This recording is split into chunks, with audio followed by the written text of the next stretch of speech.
आगे बढ़े सयाहती मकाम गुलमर्ग में महकमे सयाहत की जानिब से सयाहत को फरोग देने के लिए विंटर कार्निवल का आगाज किया गया। इस कार्निवल के पहले रोज शाम देर गए बर्फ की सफेद चादर पर मुख्तलिफ रंगारंग तमंदुनी और सकाफती प्रोग्राम पेश किए गए, जिनमें मुख्तलिफ फनकारों ने समा बांधा। इस मौके पर सयाह और मकामी सैलानी खूब महजूज हुए। वाज़ेह है कि गुलमर्ग में ये विंटर कार्निवल 1 जनवरी 2022 तक जारी रहेगा। इस कार्निवल में मुख्तलिफ सरमाई खेलों का एहतमाम होगा। Beautiful day.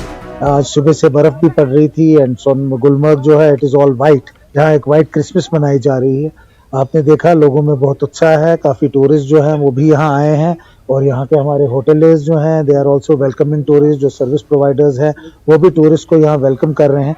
मुझे उम्मीद है कि ये कार्निवल जो है अभी जो इस वक्त 1 हफ्ते चलेगा और उसके बाद थ्रू विंटर जनवरी में और फरवरी में और भी कई ऐसी एक्टिविटीज होंगी